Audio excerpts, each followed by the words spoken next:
যেই ফাতেমা সমস্ত নারীদের সর্দারিনী, যেই নারীকে আমার আল্লাহ তাআলা জান্নাতিনী সর্দারিনী বানিয়েছে, যেই মা ফাতেমা জান্নাতের তালা খুলবে, পৃথিবীর সমস্ত নারীরা আল্লাহর পয়গম্বর যত নবী এসেছে তিনার স্ত্রীরাও যাবে তখন যখন নবীর বেটি মা ফাতেমা জান্নাতের তালা খুলবে। এই মা ফাতেমার সঙ্গেই আলীর বিবাহ। কেমন ভাবে শোনাবো আপনাদেরকে, শুনেন ইনশাআল্লাহ তাআলা। তার আগে একবার দুরূদ শরীফ পড়েন, দুটি ছন্দ বলবো। আল্লাহুম্মা সাল্লি আলা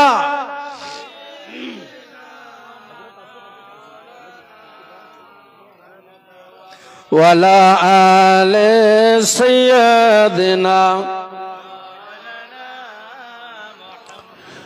নবীর বেটি মা ফাতেমা নবী নন্দিনী, এ কথাটি মিথ্যা নয় গো হাদিসের বাণী, এ কথাটি মিথ্যা নয় গো হাদিসের বাণী। নবীর বেটি মা ফাতেমা নবী নন্দিনী, এ কথাটি মিথ্যা নয় গো হাদিসের বাণী, এ কথাটি মিথ্যা নয় গো হাদিসের বাণী। এক বেলা খাওয়ার পরে আর খাওয়ার নাই যে ঘরে, ইমাম হাসান হোসেন কেন্দে কেন্দে মায়ের কাছে আরজ করে। সুবহানাল্লাহ। এক বেলা খাওয়ার পরে আর খাওয়ার নাই যে ঘরে, ইমাম হাসান হোসেন কেন্দে কেন্দে মায়ের কাছে আরজ করে। কোরআন পড়ে ঘুম দেয় তাদের গো,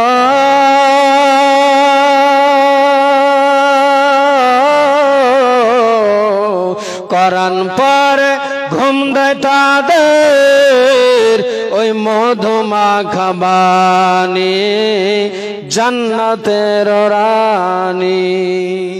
নবীর বেটি মা ফাতেমা নবী নন্দিনী, এ কথাটি মিথ্যা নয় গো হাদিসের বাণী, এ কথাটি মিথ্যা নয় গো হাদিসের বাণী। একা একা যাতা টেনে হাত পরে ছালি, কলসি ভরা পানি এনে কাঁধে পরে ছালি। একা একা যাতা টেনে হাত পরে ছালি, কলসি ভরা পানি এনে কাঁধে পরে ছালি। এত কষ্ট পাওয়ার পরেও গো,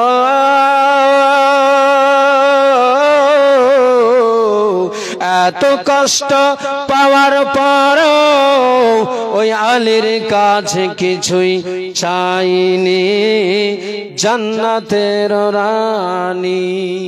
নবীর বেটি মা ফাতেমা নবী নন্দিনী, এ কথাটি মিথ্যা নয় গো হাদিসের বাণী, এ কথাটি মিথ্যা নয় গো হাদিসের বাণী। বলছিলাম বাবাজি যে হযরতে আলীর মায়ের নাম ফাতেমা। যখন আমার এই নবীর সাহাবী হযরতে আলী হায়দারে কাররার মুশকিলে কুশা মায়ের গর্ভে ছিলেন, সেই সময় সবাই সারা পৃথিবীর মানুষ ছুটে আসে আল্লাহর ঘরের তাওয়াফের জন্য।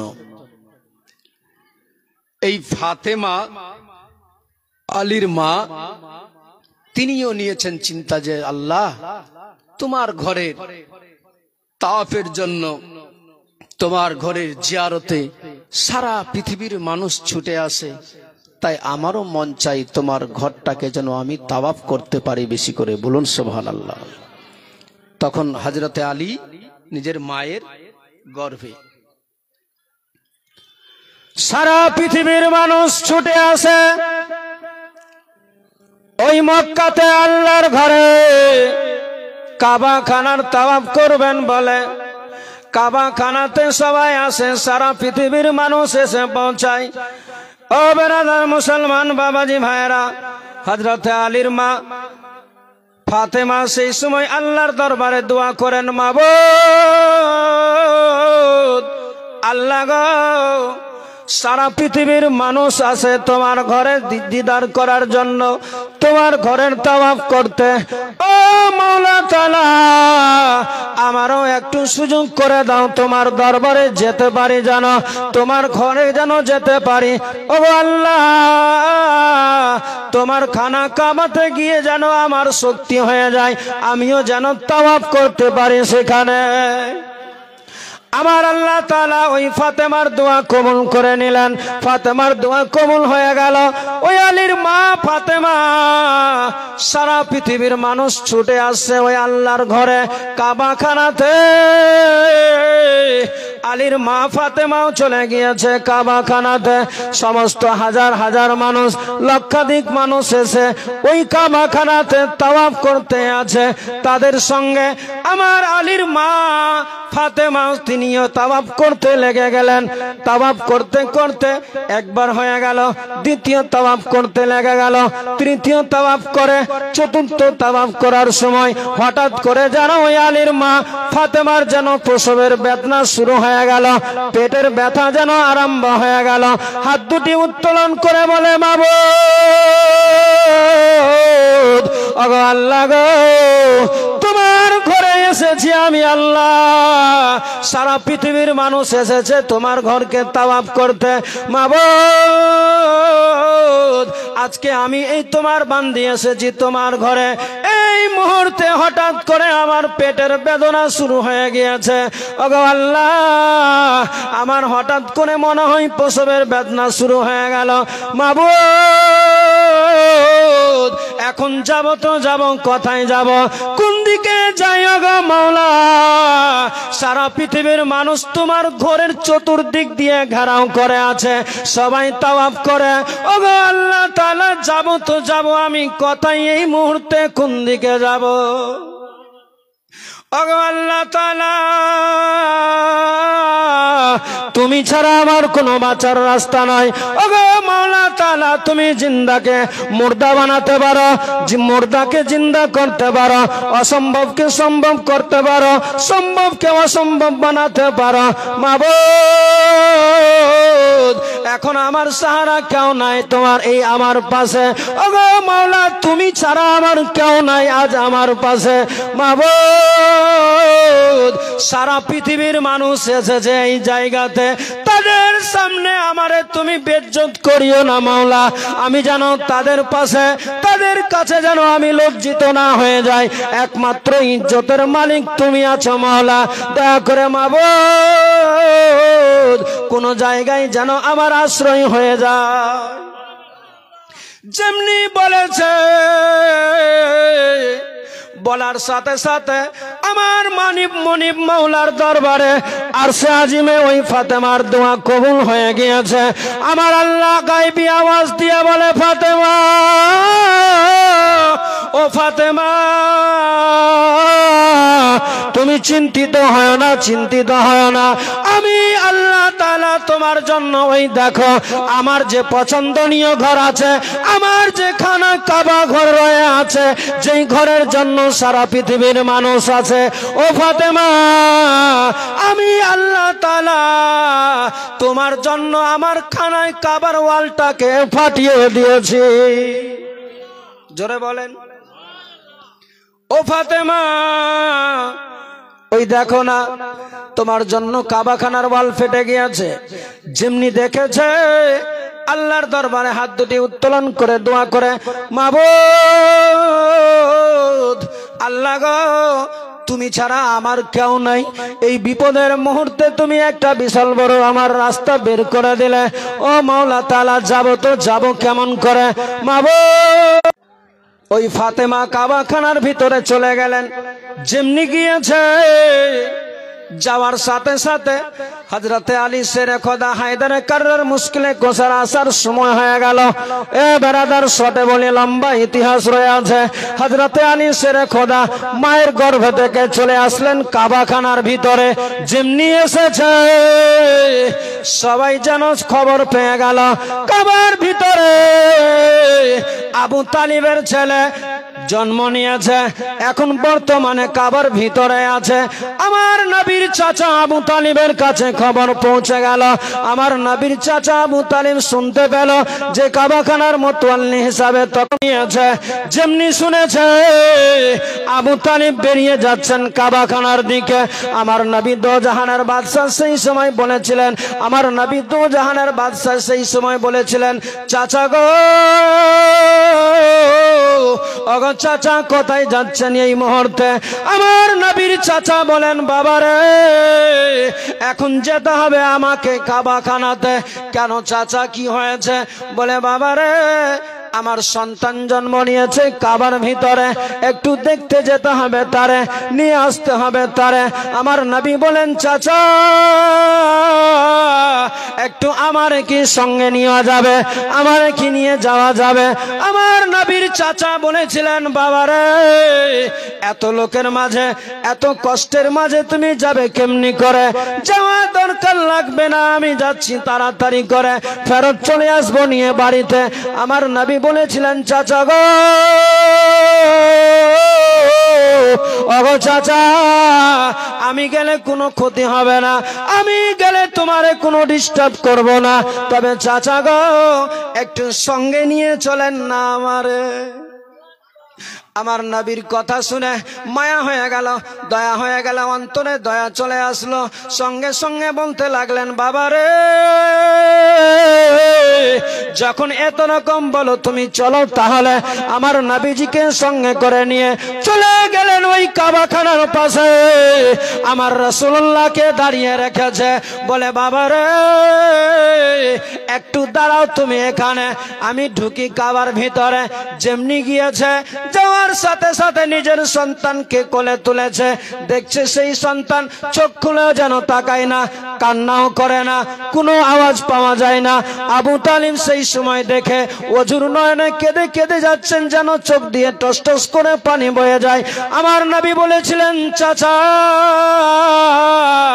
কেন আপনার চোখে পানি কাঁদছেন? কেন আপনি কি হয়ে গেল হঠাৎ করে যে আপনার চোখে পানি? আমার নবীর চাচা বলেছিলেন, বাবারে আমার আল্লাহ তাআলা একটা সন্তান দিল আমারে, যেই সন্তানটা একটু কান্নাও করে না, যেই ছেলেটা একবার চোখ খুলেও তাকায় না, যার ব্যাপারে কিছু বুঝে উঠতে পারি না। আমার নবী বলেছিলেন, চাচা তুমি চিন্তিত হয় না, তোমার ভাতুষপুত্র তোমার পার্শ্বে রয়ে আছে। আমার নবী তো জাহানের বাদশা কামলিওয়ালা নবী, সেই সময় বলেছিলেন, চাচা আপনার যদি পারমিশন হয়, চাচা গো আপনি যদি একটু বলেন তাহলে নিতাম আমি কলে। আমার নবীর চাচা আবু তালিব বলে, শুনে এমনিতেই মন বড় খারাপ হয়ে গিয়েছে, তারপরও আমার নবী যেমনি চেয়েছে সেই সময় বলেছিলেন, বাবারে তুমি যখন চাও নিজের কোলে নিতে, আমার পক্ষ থেকে কোনো বাধা নাই, নিয়ে নাও। আমার নবী তো জাহানের বাদশা যেমনি কোলের মধ্যে নিয়েছে, আমার নবী নেওয়ার সাথে সাথে হযরতে আলী আমার নবীর দিকে তাকিয়ে তাকিয়ে দেখছে আর মুচকি মুচকি হাসে। জোরে বলেন না। নবীজি কোলে নিয়েছে, আর ওই আলী যেই কাবার ভিতরে জন্ম, সেই আলীকে আমার নবীজি নেওয়ার সাথে সাথে এতক্ষণ ধরে চোখ খুলেনি, এতক্ষণ ধরে কান্না করেনি, এতক্ষণ ধরে মুচকি হাসেনি।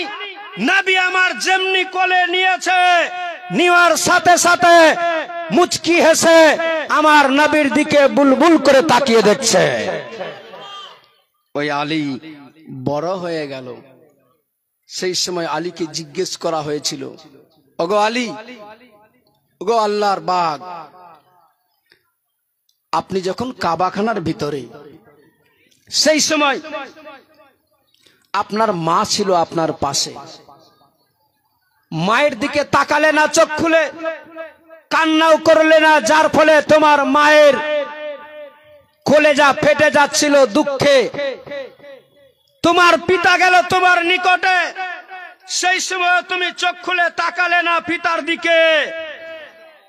পরক্ষণে নবী পাক দো জাহানের বাদশা যখন নিল, যখন কোলে তুলে, সেই সময় তুমি চোখ খুলে তাকালে, মুচকি মুচকি হাসলে। কেন আসলে একটু জানতে পারা যাবে? আলী শেরে খোদা হায়দার কাররার মুশকিলে কুসার জবাব কি ছিল? কুরবান জান মুসলমান, আমরা সেই আলীর চাহনেওয়ালা, সেই আলীর খানদানের আমরা দিদার করনেওয়ালা, কিছুক্ষণের মধ্যেই দিদার পাবো। সেই আলীর জবাব দেখুন। কুরবান জান বলছেন, ও আমার নবীর সাহাবীরা শুনো, ও আমার নবীর চাহনেওয়ালা শুনো, আমি যখন মায়ের গর্ভে ছিলাম, আমি যখন মায়ের পেটে ছিলাম, খোদার দরবারে আমি হাত দুটি উত্তোলন করে আল্লাহর আরশে আজিমে আমি মুনাজাত করেছিলাম, খোদার কাছে দোয়া চেয়েছিলাম, মাওলা আমি যখন যাব পৃথিবীতে তোমার ওই খানা কাবাতে 365টা কিংবা 362টা মূর্তি ভরা আছে, মাওলা আমার ইচ্ছা চাই, আমার মন চাই, আমার মনের আশা বাসনা, যার জন্য তুমি জাহান বানালে, যার জন্য তুমি দুনিয়া সৃষ্টি করলে, মাবুদ মাওলা আমি তোমার খানা কাবাতে গিয়ে ওই 365টা কিংবা 362টা মূর্তি না দেখে, ওই খানা কাবায় চোখ না খুলে, সর্বপ্রথমে যদি আমি চোখ খুলি, দো জাহানের বাদশার যেন দিদার পাই। বলুন সুবহানাল্লাহ। ও আমার চাহনেওয়ালারা, ও আমার নবীর আশিক প্রেমিকারা শুনো, আমি আল্লাহর দরবারে দোয়া করেছিলাম, আমার মুনিব মাওলা আমার দোয়াকে কবুল করে নিয়েছিল, যার ফলে আমি কাবার ভিতরে জন্ম হয়েছিলাম বটেই, কিন্তু চোখ খুলেনি ততক্ষণ যতক্ষণ পর্যন্ত কামলিওয়ালা দো জাহানের বাদশা আসেনি, নবী এসেছে। সেই সময় আমি চোখ খুলে তাকিয়েছি, আমার ইচ্ছা ছিল যদি আমারে দেখতেই হয় সর্বপ্রথমে নবীর চেহারা দেখবো, তারপরে আমি কাউকে দেখবো। বলুন সুবহানাল্লাহ। কেমন মাননেওয়ালা, কেমন আশিক প্রেমিক ছিল। আজ আমাদের মধ্যে কি ভালোবাসা যে বৎসরে একটা প্রোগ্রাম, সেই প্রোগ্রামে 2-3টা ঘন্টা আমাদের বসতে বড় অভাব, বড় কষ্ট লাগে, বড় অসুবিধার মধ্যে আমরা ফেসেছি। কিন্তু একটা জিনিস মাথায় রাখবেন, আজ আপনাকে কেউ বুঝাতে পারবে না। আপনাকে আল্লাহ তাআলা যথেষ্ট জ্ঞান দিয়েছে, যথেষ্ট আপনাকে বুদ্ধি দিয়েছে, এত বড় মেধা শক্তি দিয়েছে বুঝার, ভাবার। আপনাকে নিজেকেই বিবেচনা করতে হবে, আপনাকে ওই আল্লাহর ভয় নিয়ে আসতে হবে যে আল্লাহ পবিত্র কোরআনে বলে, ইয়া আইয়ুহাল্লাযীনা আমানুত্তাকুল্লাহা ওয়া কুনু মাস সাদিকিন, হে ঈমানদারগণ আল্লাহকে দেখে ভয় করো, আর যারা ওয়াকুনু মা সাদিকিন, যারা সত্যবাদী, যারা পরেশগারী, যারা মুত্তাকি, যারা আল্লাহওয়ালা, তাদের দামন ধরে নাও, তাদেরকে অনুসরণ করে চলো, তোমরা দুনিয়াতেও কামিয়াবি হয়ে যাবে, আখিরাতেও কামিয়াবি হয়ে যাবে। আজ আমাদের মধ্যে না আছে ভয়, না আছে ডর। আজ আমরা ধোঁকায়, আজ আমরা সুদে, আজ আমরা মদে, আজ আমরা গাঁজাতে, আজ আমরা এবাতে, আজ আমরা বিভিন্ন ধরনের নেশাতে ডুবে গিয়েছি। আজ শুধু আমরা প্রত্যেকটা জিনিস নেশার মধ্যে ডুবে আছি। এখন বর্তমানে নেশার থেকেও বড় নেশা বর্তমান কিছু যুবকদের জন্য মোবাইল দাঁড়িয়ে গিয়েছে। যে মোবাইল তোমার জীবন নিয়ে নিবে ভাইরে, যেই আজ তুমি গেমের মধ্যে ডুবে গিয়েছো, দুনিয়াদারি বলে সব ভুলে গিয়েছো, আখেরাত বলে সব ভুলে গিয়েছো। চোখ বন্ধ হয়ে গেলে তোমার টাকা পয়সা, জমি জায়গা, ঘর বাড়ি, মোবাইল সব পড়ে থাকবে, তোমারে খালি হাতে চলে যেতে হবে। ওই মাত্র 3টা কাফন নিয়ে যেতে হবে, যেই 3টা কাফনের কোনো পকেট পাবে না, যেই 3টা কাফনের কোনো টাকা নিয়ে যেতে পাবে না, যেই 3টা কাফন পরে তুমি কবরের মাঝে যাবে, তোমাকে কেউ সঙ্গী তোমার হবে না। তোমার চোখটা বন্ধ হয়ে গেলে তোমার চাহনেওয়ালা, তোমার বন্ধু, তোমার বান্ধব, তোমার বান্ধবী, তোমার প্রেমিকা সবাই তোমারে বলে ভুলে যাবে। 2-4 ঘন্টা তোমার জন্য কাঁদবে, তোমারে কবরে যখন শুইয়ে চলে আসবে সবাই সবারে বলে তোমারে ভুলে যাবে। এ ভাই, অতএব তোমাকে নিজেরই আমল তৈরি করে নিতে হবে, নিজেকেই তোমারে পুঁজি বানিয়ে নিয়ে যেতে হবে, নচেত তুমি আফসোস ছাড়া কবরে আর কিছু করতে পারবে না। অতএব ভাই, আমি প্রত্যেককেই বলবো, ভাই রে, নিজেকে একটু পরিবর্তন করার চেষ্টা করো, নিজেকে পরিবর্তন হওয়ার চেষ্টা করেন। আপনি সুদ থেকে বাঁচার চেষ্টা করেন। আলিম ওলামার বক্তব্য, ওয়াজ নসিহত শুনছেন, জানেন কোনটা হারাম, জানেন কোনটা জায়েজ, জানেন কোনটা না জায়েজ, কোনটা আমার জন্য খাওয়া যাবে না, কোনটা খাওয়া যাবে।